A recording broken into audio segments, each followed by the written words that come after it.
Here's the Thames as part of the big chill. This is parts of the Thames freezing over for the first time in decades. Of course, we've had these sub-zero temperatures, haven't we? So this section you're seeing is in Teddington in southwest London. Solid ice over the surface. The UK experienced its coldest February night for 25 years on Wednesday. Of course, we had Matt earlier in the week reporting about -23 in the village of Braemar in Aberdeenshire. But what you're seeing here, yes, sections of the river frozen in the Teddington Lock. It's the non-tidal side, so the water there flows slower than the rest of the adjoining Thames. And so that's when the ice began to thaw. This is yesterday morning. So can you imagine the Thames frozen over? Yeah. The last time it happened, I don't even think you were born then, was January 1963. No, I wasn't born then. No, that was the coldest winter for more than 200 years, and there were temperatures of -20. But Sarah is going to have the latest for just in a short while, and it is warming up for anyone who's not enjoying it. Yeah. Beautiful pictures of the Thames. Did you see those? Yeah, I did indeed. Some very confused ducks, I think, out there. They don't know what to do with it, skidding around all over the place. But yes, good morning to you both. Things are going to be warming up gradually as we head through the course of the weekend, but it will be a very gradual process. Yes, indeed. Good morning to you, Naga and John. We've still got a lot of lying snow out there at the moment. This was yesterday, actually, in Oakham in Rutland. But love it or loathe it, we are slowly going to be saying goodbye to the ice and the snow over the next couple of days. Yeah, good morning to you, John and Naga. Certainly I've seen a few daffodils out there over the past few days, just drooping under the weight of the snow sitting on top of them. There's still a lot of lying snow around for many of us, but things are going to gradually turn milder as we head through the course of the weekend. This is the picture this morning in Eastbourne. Beautiful sunrise around there. Many places seeing some really spectacular sunrises out there this morning. And you're taking a look at some easing, I think, to this.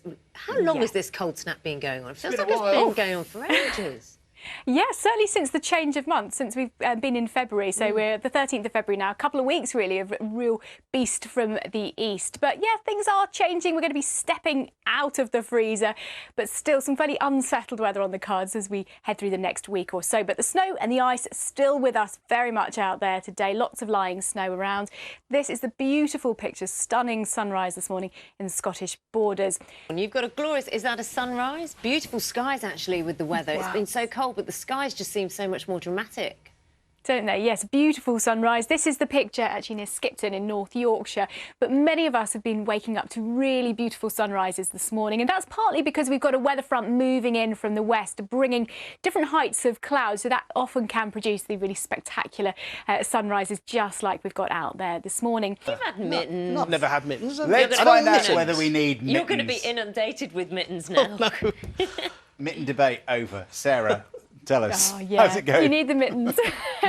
Good morning to you, John and Naga. Well, yes, I've been certainly wearing my mittens over the last week or so. Full ski gear, in fact, every time I've left the house. And I think today, probably one of the last days that you're going to be getting out there sledging if you've still got the lying snow with you at the moment, because things are gradually turning milder as we head through the course of the weekend, but only very gradually. Still a lot of snow and ice around this morning. Temperatures sub-zero. This is the scene in Maidstone in Kent.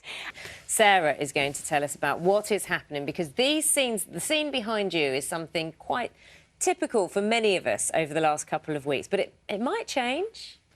Yes, I think it is going to change. It can't last forever, can it? Beautiful scenes this morning. We've still got a lot of lying snow around. Some fairly tricky travel conditions out there, but this is the picture in looking over the North York moors. So this is at Rosedale Abbey in North Yorkshire. Beautiful blue skies there, but it is really cold out there this morning, not just because we've got very low temperatures, but it's also pretty windy as well. So a significant wind chill if you're out and about today. Things are going to be turning milder as we head through the course of the weekend, but more especially through the latter part of tomorrow. So still pretty chilly out there today, and we've got a weather front moving in from the west. It's already been bringing some snowfall across parts of Northern Ireland, western fringes of Britain, also seeing some rain snow mix, but there could be as much as about 5 to 10 centimetres of fresh snowfall across parts of Northern Ireland during the course of this morning. Some of that snow also pushing into Wales, southwest of England, western Scotland and perhaps northwest England, seeing a little bit of that patchy snow. Nothing too heavy, but certainly around about 2 to 5 centimetres accumulating in a few spots. Further east, you're likely to remain dry through the day, but wherever you are, you'll notice the strength of these winds gusting from a southeasterly direction up to about 40 or even 50 miles per hour. So the temperature on the thermometer, a few degrees above freezing for most of us, but really feeling bitterly cold when you add on that wind as well, feeling like around about -7 or -8 degrees in the wind.